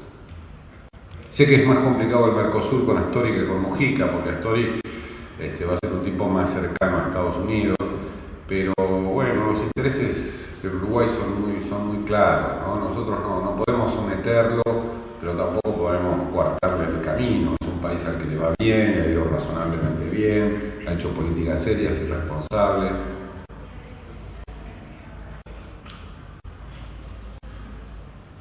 Cortito, dos temas. Cuando comentaba sobre Malvinas Argentina, recordé el Tratado del TIA. ¿Sigue vigente? Sí. Y el tema de NAFTA sobre... No, el NAFTA murió hace 6 o 7 años. Los países principales dijeron que no. Murió el NAFTA y fue reemplazado por los tratados de libre comercio. Se había firmado con México, Chile, Colombia, 2 o 3 países centroamericanos, Jordania. Es lo mismo, una zona. Así es, más o menos en esa época se fue extinguiendo la pretensión de firmar un acuerdo de naturaleza internacional que hubiera tenido otras condiciones. Este escenario de tratados de libre comercio bilaterales es peor porque los países son más débiles. Una América plantada y un gobierno norteamericano que quería firmar a toda costa y uno antes de poner la lapicera dice necesito compensaciones de esta índole, hubieran podido conseguirse. Pero ahí se juntó también con una visión ideológica, ¿no? Bueno, los tratados, los acuerdos de libre comercio son peores. Le dan a cada país lo que necesita y Chile va a pasar mal con la caída del cobre.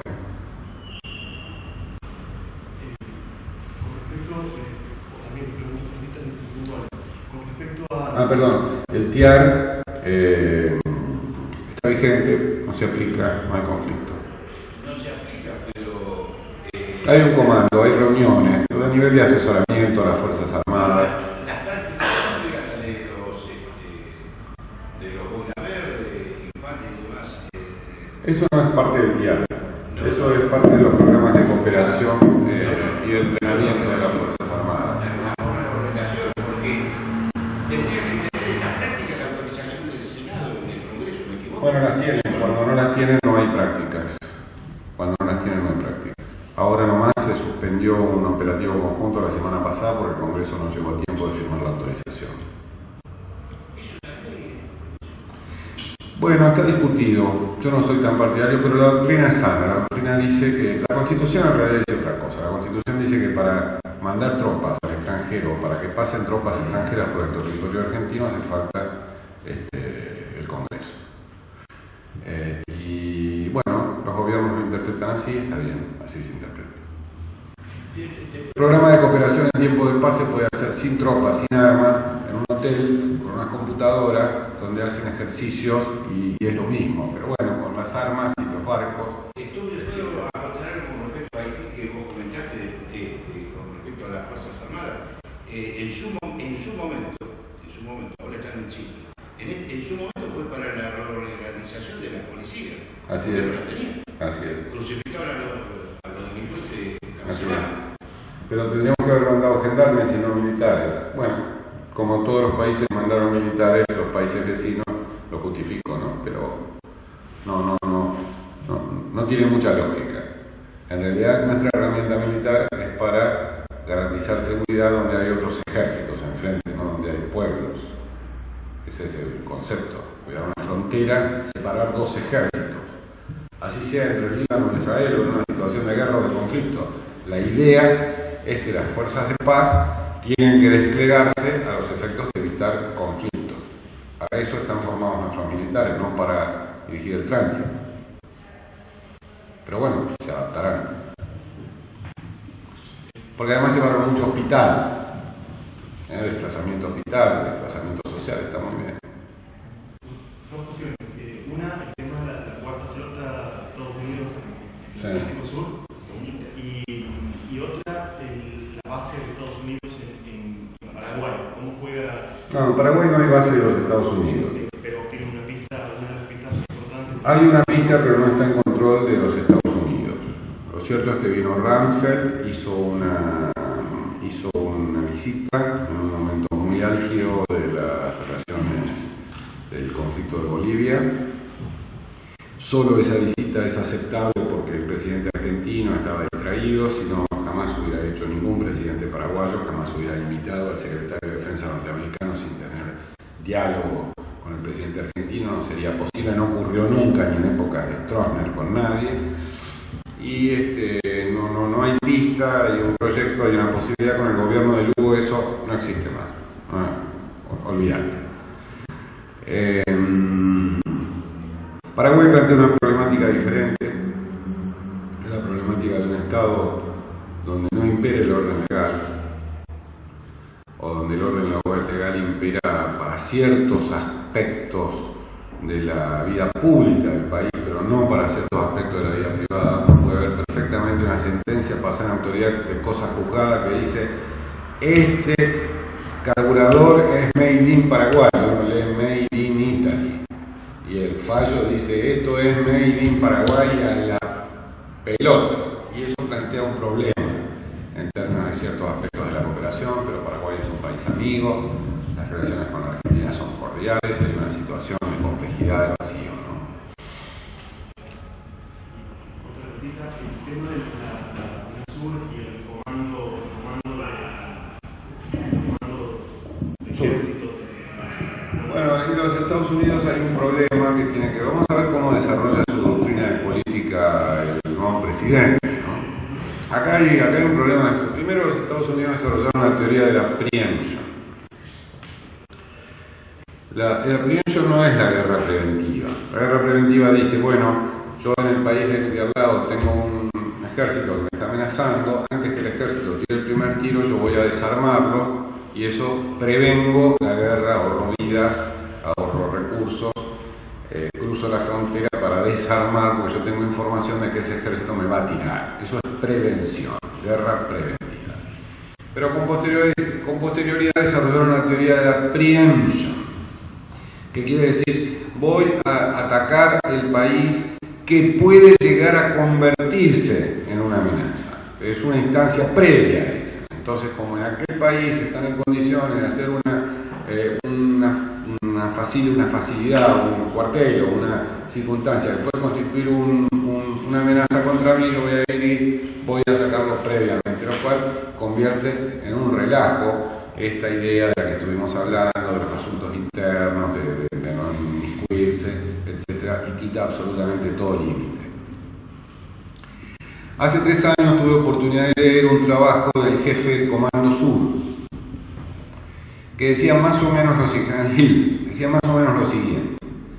Como en Estados Unidos mueren más de 20.000 personas por drogas por consumo de drogas por año, nosotros podemos considerar al tráfico de drogas un arma de destrucción masiva. Con lo cual tenemos derecho al cumplimiento de los tratados de prevención del uso de las armas de destrucción masiva, ir a Colombia, ir a Perú, ir a Bolivia, ir a Argentina, donde quiera, a salvaguardar con prevención las vidas de los 20.000 que van a morir el año que viene. Bueno, no es un disparate fenomenal. Pero en realidad no somos prioridad, no estamos en la mira, nadie quiere invadir. No hay objetivos en la Argentina, ni en Brasil, ni en Perú, ni en Chile. No hay codicia de zarpa que quieren, de carancho que quieren venir a llevarse nuestras cosas. Si nos extinguimos y desaparecemos, va a dar igual. No creo que quieran el agua del verano, creo que quieran el sol de la... Quieren todo lo que puedan, pero no considero, dicho en este ámbito, de educación, no considero que las hipótesis de fuerzas armadas desplegadas para evitar la invasión de los bidones de agua sea una hipótesis seria de conflicto local o de conflicto regional. No creo en eso. No tenemos tanto petróleo, no somos Arabia Saudita, no tenemos que importar más de lo que exportamos. El petróleo de Brasil a 60 no sirve, el petróleo de Brasil necesita 120, estos grandes descubrimientos costa afuera, todo lo de costa afuera a 60, 70 no va. Cuando empieza a subir los 100 empieza a tener una cierta viabilidad, porque el problema de las reservas y el petróleo es un problema de función del precio. El petróleo a 150, los yacimientos brasileños eran espectaculares. A 60, no sé si se puede seguir el proyecto, con eso les digo todo. De 80, 100, 90, bueno, ya veremos. Tiene una gran oportunidad, han hecho un gran descubrimiento, han invertido miles de millones de dólares para poder hacer esos descubrimientos, pero para sacarlo faltan entre 8, 10 y 12 años, no es algo que está ahí disponible, que se pincha y sale. Creo lo mismo sobre el agua. El mayor problema de la política exterior de la Argentina lo ocasionó el general Bendini. El general Bendini, cuando asumió en el año 2003, escuchó unos chicos hablando un idioma raro en Río Gallegos, donde él estaba destinado. Esos chicos eran unos jóvenes israelíes que andaban de mochileros. Y entonces inventó la teoría del ejército de redespliegue territorial.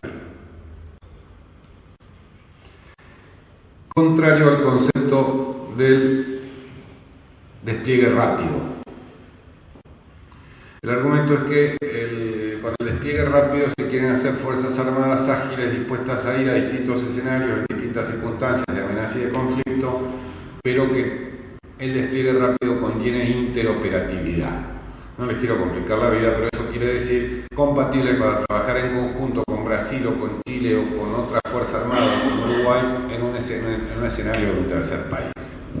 Entonces la visión patagónica del nacionalismo, creo yo, decía que eso era malo, porque eso nos iba a poner al servicio de las Naciones Unidas o de Estados Unidos o de las grandes potencias, y que no valía la pena tener fuerzas armadas pequeñas, muy bien equipadas, dispuestas a la interoperatividad y en escenarios de despliegue rápido, sino que hacía falta de vuelta al ejército de la ocupación territorial, porque estamos amenazados por esos tipos que hablaban un idioma raro, pero gallegos que era hebreo. Pero en realidad la decodificación de este redespliegue territorial, cualquier presidente tiene derecho a cambiar la doctrina militar y a cambiar el despliegue de la fuerza. No se trata de discutir, el presidente del jefe de la Fuerza Armada, y si quiere cambiar, puede cambiar, Kirchner, el anterior, que quiera. Lo que tiene que explicar la doctrina, porque si no se explica la doctrina, hay muchos ruidos en la línea. Si nosotros subimos a un auto y recorremos la ruta 40, y recorremos la cordillera, desde el regimiento de Carpenter al lado del río Turbio hacia arriba, vamos a encontrar que es una cosa impresionante la cantidad de regimientos. Y hay en Bariloche, y hay en Angostura, donde hay pueblo hay regimientos, y hay en San Martín, y hay en Junín, y llegás a Neuquén, y hay en todos lados, llegás a Mendoza, y hay en pueblitos, y hay en Comunco, y seguís la ruta 40, y hay en Malargüe, y hay en Mendoza, y hay en San Carlos, y hay en Tupungato, y hay en Turuyá, y en todos lados. Nuestro ejército para lo que sirve es para custodiar la frontera con Chile. Y eso a mí me parece que por lo menos lo único que hace es justificar el gasto militar del otro lado, y a pesar de que hay cooperación y buenas relaciones, igual nadie nos puede explicar qué hacen ahí. Si Chile no es una amenaza ni es un peligro, no tenemos capacidad de, bueno, tendremos problemas para deshacernos de los inmuebles, tendremos que tener otros inmuebles, los alquilaremos y financiaremos la compra de aviones, barcos, cosas que no tenemos, entrenamiento, etcétera, etcétera, pero en realidad admito que es lento el desplazamiento del ejército. En ese sentido, la Armada y la Fuerza Aérea son más móviles, van, vienen, es otra cosa. Pero el ejército. Entonces acá se pretendió formular la teoría del redespliegue territorial con la idea de cuidar la Patagonia. Entonces vino que no le dimos el gas y entonces apareció el conflicto en el consulado de Punta Arenas. Hubo un incidente diplomático de espionaje de la edad, de la época, de las películas de la NATO, de las series de televisión, cuando los rusos usaban gorros de piel, así eran gordos, feos, malos, y forma parte del mecanismo del retroceso. Por eso acá, donde vos tocas una pieza, automáticamente interactúa sobre el resto del sistema en materia de decisiones de política exterior y sobre todo de defensa nacional, que es el costado más sensible de la política exterior. Sí.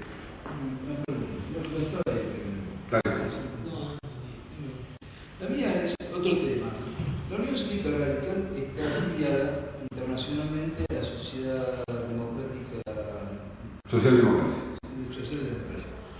¿Qué función cumple internacionalmente el habernos afiliado a nosotros a la sociedad? Bueno, es una idea de pertenencia. La socialdemocracia internacional socialista o socialdemocracia tuvo en otros tiempos la mayor parte de los gobiernos de Europa, casi todos, han adherido a ello importantes movimientos populares como el nuestro en América Latina. Sus programas y sus posiciones políticas respaldan las mejores cosas que se discuten en el mundo, respaldan las posiciones más cercanas a nuestras ideas, con algunas contradicciones, por supuesto no ponen tanto énfasis porque son muy europeos y las oficinas quedan en Londres y el Partido Laborista influye, pero hay temas muy relevantes en los que han sido muy cooperativos y muy útiles. Y me parece que ese concepto parte de la idea que hay que participar de la política mundial. Si usted fuera odontólogo, tendría todos los años un congreso latinoamericano, uno internacional y uno local de odontología, y si fuera ortodoncista también, y si fuera especialista en no sé qué cosa, le invitaría a un congreso y dejaría, conseguiría que le paguen, se lo tendría que pagar usted para estar al día. Y en la política ocurre lo mismo. Hay escenarios de diálogo, posibilidad de que los líderes intercambien opiniones, políticas, puntos de vista. Además, el liderazgo de Felipe González, que fue durante muchos años alguien muy emblemático para la democracia argentina, fue muy importante en la Internacional Socialista y nos hacía más cómoda la presencia, la presencia de los socialistas españoles, ¿no? Tal vez con suecos. Y luego han sido muy importantes en materia de la lucha por los derechos humanos, en materia de solidaridad. Ellos sostuvieron a nuestros exilados y nosotros sostuvimos a los de ellos y hemos trabajado, tenemos lazos de hermandad muy fuertes. ¿Tenemos representantes en estos momentos? Sí, tenemos representantes. Los representantes somos partido oficial, los únicos dos partidos argentinos que integran como miembros plenos, con votos, son el Partido Radical y el Partido Socialista. Sí. Bueno, vos decías que entre los objetivos de política exterior había que afianzar el Mercosur, digamos. Y también decía que como corriente de opinión nacional, como un partido político, debe darse estrategias en este sentido. ¿Cuáles serían, digamos, teniendo en cuenta que es un partido que busca el poder, digamos, ¿no? Para transformar la realidad, cuáles serían los pasos, digamos, de cara al 2011, porque es de alguna manera que el radicalismo debería dar para establecer, puntos de acción para el despliegue de una política exterior de cara al 2011, en el sentido, de que muchas veces, o Lula viene y da gestos de apoyo a un candidato, todas esas cosas que, previo a una elección local, digamos, son avanzar para llegar al poder. Para hacer política exterior hay que tener el Estado, hay que tener el gobierno. No se puede hacer política exterior desde fuera del gobierno. Tal vez yo fui el que más desde el Parlamento intenté avanzar por sobre, pero en realidad la política oficial de los Estados es de su gobierno. De modo que hasta que no lleguemos al gobierno, lo único que podemos hacer es enunciar cuáles son nuestros valores, nuestros programas, nuestras ideas. Que el Mercosur está mal, que está con peligro de muerte, está con peligro de muerte y de extensión, y pudo haber sido una de las ideas arruinadas. Arruinadas por Menem, que puso objetivos tan amplios y tan vastos que dijo el 1 de enero de 1995 nace el mercado común. Nosotros no íbamos a ese ritmo, teníamos un ritmo mucho más sensato, mucho más lento, mucho más cuidadoso, pero más efectivo. Después se dijo que era un mercado común. El orden es así: zona de libre comercio, unión aduanera, mercado común. Las zonas de libre comercio son dos países que intercambian algunos productos sin barreras de ninguna naturaleza. La unión aduanera es zona de libre comercio, es decir, algunos productos de libre tránsito que pueden pasar a la frontera, más un arancel externo común. Eso es una unidad aduanera. Todo lo que entra del mundo exterior a estos dos países, o estos cuatro países, paga un arancel único. Un país no puede bajar el arancel. Y el mercado común es un lugar donde es una zona del mundo integrada por unos varios países en los cuales hay libertad de tránsito de personas, de capital, de mercancías, de tecnología, de todo tipo de productos.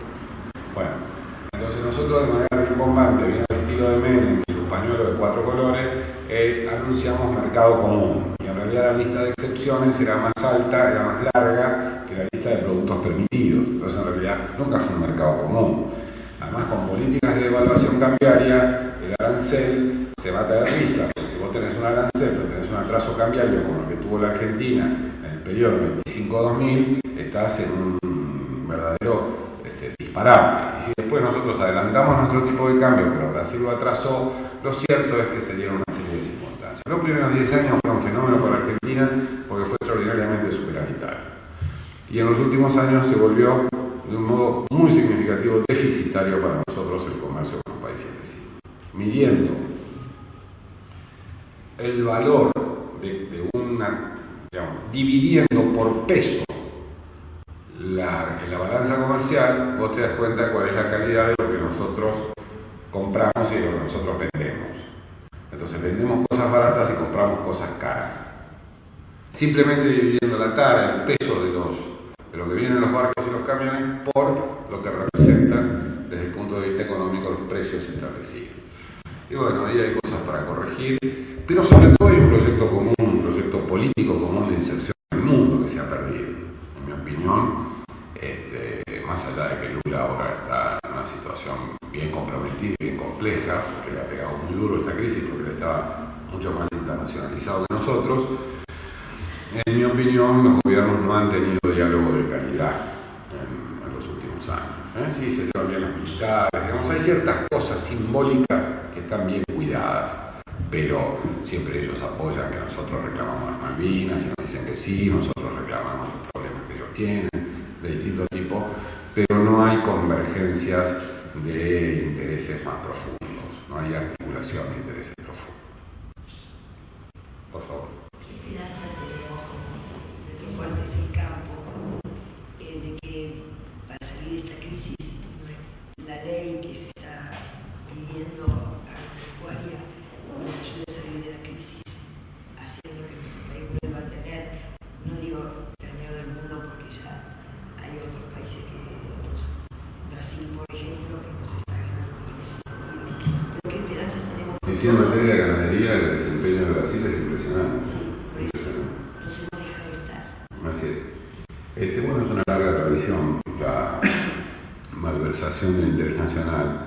No tengo un pronóstico sobre el campo, no sé, la verdad que depende. Estamos en el medio. Esta crisis no terminó y sus principales tendencias, sus principales consecuencias todavía se desconocen. Seguramente en un par de meses podamos tener una mirada de dónde se van a ubicar los acomodamientos posteriores o cómo van a ser, ¿no? Por ahora sigue siendo un territorio de mucha absoluta incertidumbre. ¿Y la desocupación Va a ser dura y va a ser alta. qué posibilidades de abrir fuente de trabajo? Viene una época dura. Todos los vientos favorables se han tornado adversos. Ha cambiado la dirección del viento. Y el gobierno no tiene locura ni virtud para, como hoy decía, disimular la falta de fortuna. Fortuna no es igual que suerte.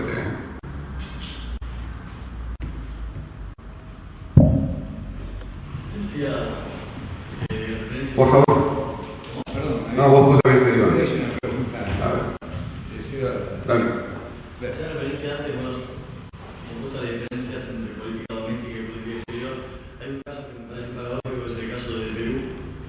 Digamos, Alejandro Toledo llegó a un gobierno en el que de alguna manera, no sé si se desinteresó, pero por lo menos quitó el foco de las políticas demagógicas de corto plazo para darle más lugar a las políticas de largo plazo que situaban bien a su país en materia de política exterior, y pudo llevarlo a término incluso con una popularidad en algún momento del 8% a nivel interno.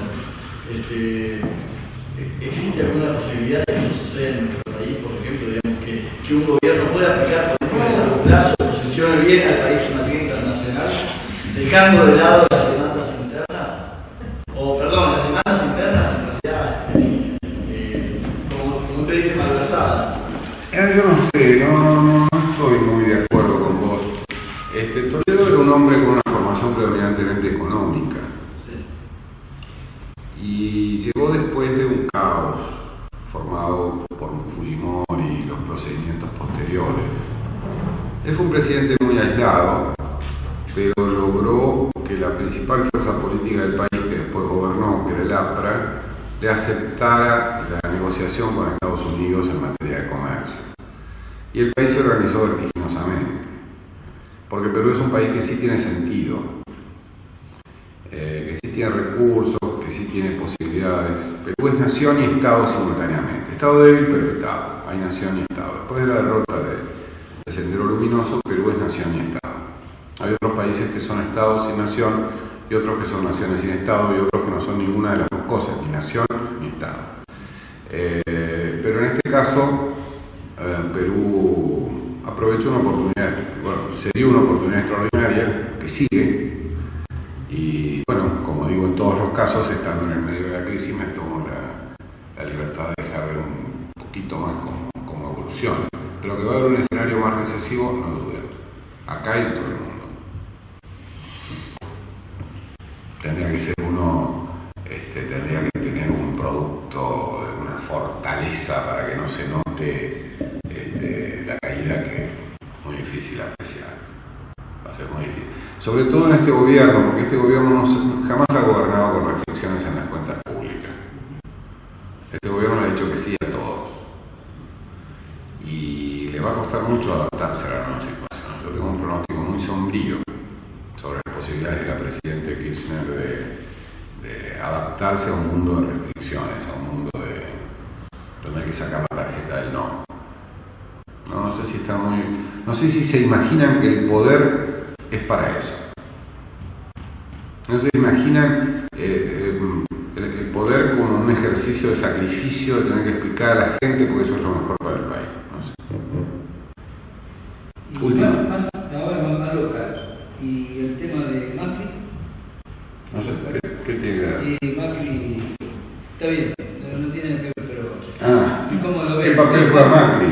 Y yo creo que Macri, Scioli y Solá son variantes posibles del peronismo cuando se recicla a sí mismo, ¿no? Por lo menos esa es su trayectoria. Él a veces se presenta como alguien del liberalismo, como alguien más cercano a la derecha política, pero no sé si es eso. No sé si yo cuando escucho hablar a Macri y a Scioli me parece que me confundo cuál de los dos habla. Hablan muy parecido. Y otros dirigentes del justicialismo también, ¿no? Pero ahí hay una estirpe de Narváez, Macri, hay unas novedades en la política que uno no termina de entender, pero bueno, habrá que aprender a entenderlas. Pero es porque tenía razón, son incorregibles. Sí, pero ellos no son peronistas, el peronismo tiene una extraordinaria capacidad de generar su propia su propia alternativa, porque la voracidad del poder es tan grande que generan oponentes y se juntan. Muchas gracias.